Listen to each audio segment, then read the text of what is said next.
Welcome to the fascinating world of ancient Rome. In today's video, we'll explore how this small city-state transformed into one of the most powerful empires in history.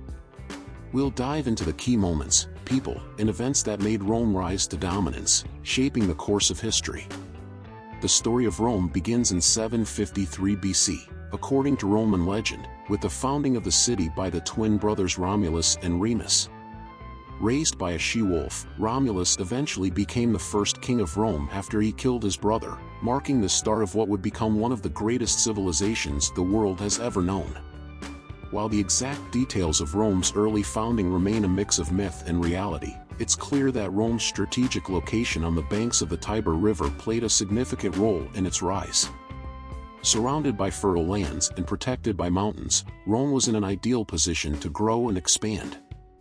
Rome's early years were marked by a monarchy, but in 509 BC, the Romans decided to overthrow their last king, Tarquin the Proud, and establish a republic. This shift laid the foundation for Rome's future. The Roman Republic was governed by elected officials, and a senate that advised leaders. Over time, this system allowed Rome to manage its growing territory and influence, and as the Republic expanded, so did its military power. Rome's army was crucial in its rise. The Roman legions, highly disciplined and well-organized, were key to conquering neighboring cities and regions. One of the first major tests of Rome's military power came during the Punic Wars against Carthage. From 264 to 146 BC, Rome fought three brutal wars against this powerful North African rival. The most famous of these wars was the Second Punic War, where the Carthaginian general Hannibal crossed the Alps with his army to attack Rome. Despite suffering a major defeat at the Battle of Cannae, the Romans refused to give up. Under the leadership of Scipio Africanus, they turned the tide and defeated Hannibal at the Battle of Zama in 202 BC. By the end of the Third Punic War, Carthage was destroyed, and Rome had become the dominant power in the western Mediterranean. By the mid-1st century BC, Rome's rapid expansion had led to political and social upheaval.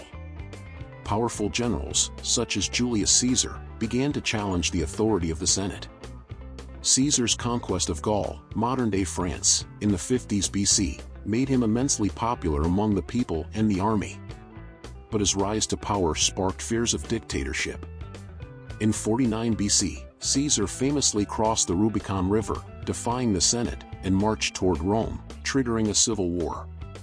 Caesar eventually emerged victorious, but his reign was cut short when he was assassinated by a group of senators in 44 BC. The power vacuum left by Caesar's death led to another series of civil wars. Ultimately, Julius Caesar's adopted heir, Octavian, who would later take the name Augustus, emerged as the victor. In 27 BC, Augustus became the first emperor of Rome, marking the end of the Roman Republic and the beginning of the Roman Empire.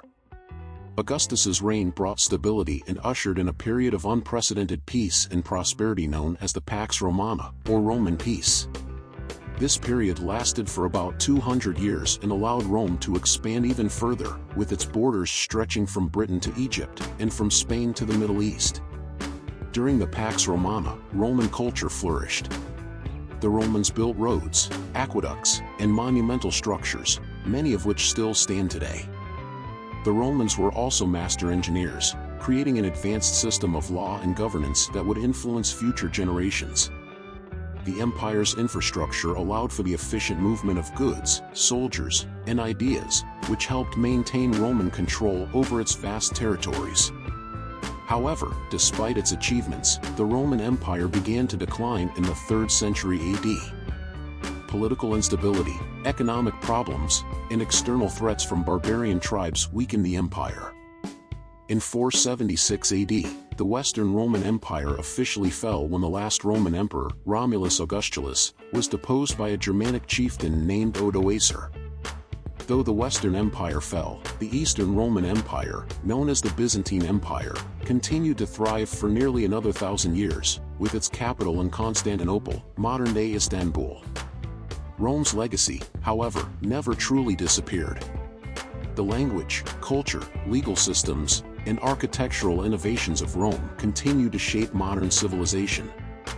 From the development of democracy and law to the iconic arches and domes we see in architecture today, Rome's influence remains a cornerstone of Western society.